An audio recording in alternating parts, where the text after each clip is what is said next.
ওখানে তোমরা যদি না রাখো তো কি করে আমরা বাঁচতে পারবো? আমাদের শাস্তি দাও, আমাদের ক্যাম্প করে দাও, যেন আমাদের ক্যাম্প থাকে, ক্যাম্পে যেন আমরা থাকতে পারি।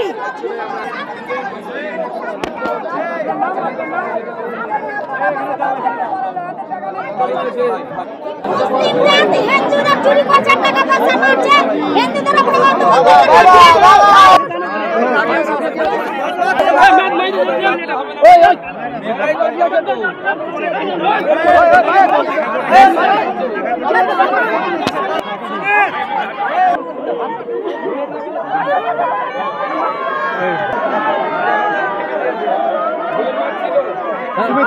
পিছাই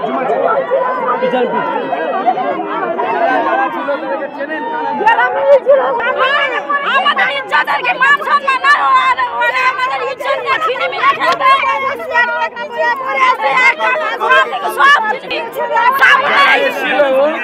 আমরা তো ছবিতে যেটা দেখতে পাচ্ছি সব বাচ্চা 14-15 বছরের ছেলে।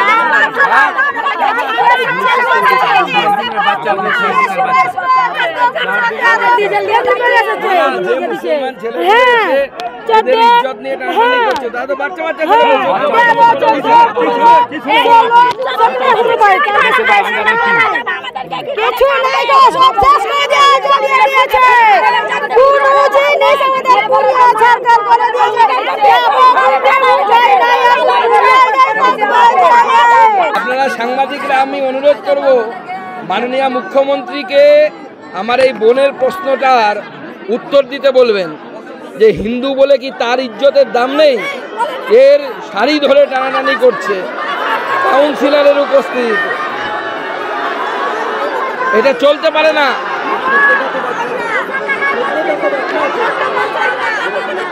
কাপড় ধরে টেনে ইজ্জত নেওয়ার চেষ্টা করেছে, কোনো রকমে ইট মেরে পালিয়ে এসছে। আমরা জেলায় জেলায় এর বিরুদ্ধে রাস্তায় নামবো, জেলায় জেলায় রাস্তায় নামবো, আমরা কোর্টে যাব, মানে একদিকে গণতান্ত্রিক পদ্ধতিতে লড়বো, আর একদিকে আমরা কোর্টে গিয়ে আইনি পথে লড়বো। আমি আজকেই রাত্রিবেলা এখান থেকে ফিরে গিয়ে সন্ধেবেলা আমি মোথাবাড়ি থেকে ফিরে আসার পর মাননীয় গৃহমন্ত্রী অমিত শাহজিকে পুরো আমি যা দেখলাম পুরো বিষয়টা বলবো, এবং আমি বিরোধী দলনেতার সাথে আজকে বিষয়টি নিয়ে আলোচনা করব। কোর্টে গিয়ে আগামী দিনে যেন আরও বেশ কিছুদিন কেন্দ্রীয় বাহিনী এখানে রাখা যায় মুর্শিদাবাদে উপদ্রুত অঞ্চলে, তার জন্য আমরা কোর্টের কাছে আপিল জানাবো। কেন্দ্রীয় বাহিনীকে কি এখন সঠিকভাবে ইউজ করা হচ্ছে? কেন্দ্রীয় বাহিনীকে সঠিকভাবে ইউজ করা হচ্ছে না, সেই জন্য আমি এরপরে কোর্টের কাছে আমরা বিজেপির তরফ থেকে আমরা আবেদন জানাবো কোর্টকে যে কেন্দ্রীয় বাহিনীকে এসপির আওতার বাইরে অর্থাৎ রাজ্য প্রশাসনের বাইরে নিয়ে এসে যেন কাজ করতে দেওয়া হয়, নচেত কেন্দ্রীয় বাহিনী বসে থাকছে। আমাদের কাছে কালকে সন্ধ্যেবেলার রিপোর্ট 7 নম্বর ওয়ার্ডে মুসলমানরা আবার হামলা করেছিল দুষ্কৃতীরা, কিন্তু 15টি গাড়ি পুলিশ থানার সামনে বিএসএফের গাড়ি চুপচাপ বসেছিল, তাদেরকে বলা হচ্ছে না যে যা। এই ভয়ঙ্কর পরিস্থিতি, ভয়ঙ্কর খেলা চলছে।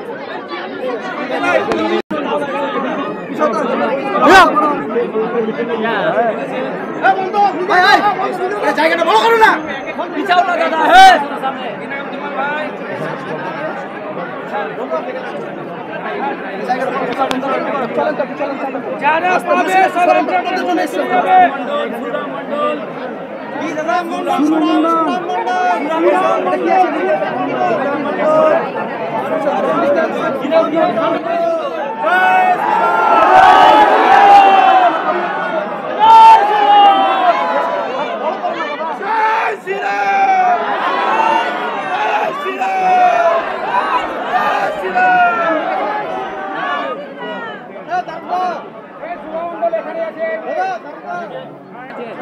পাঠান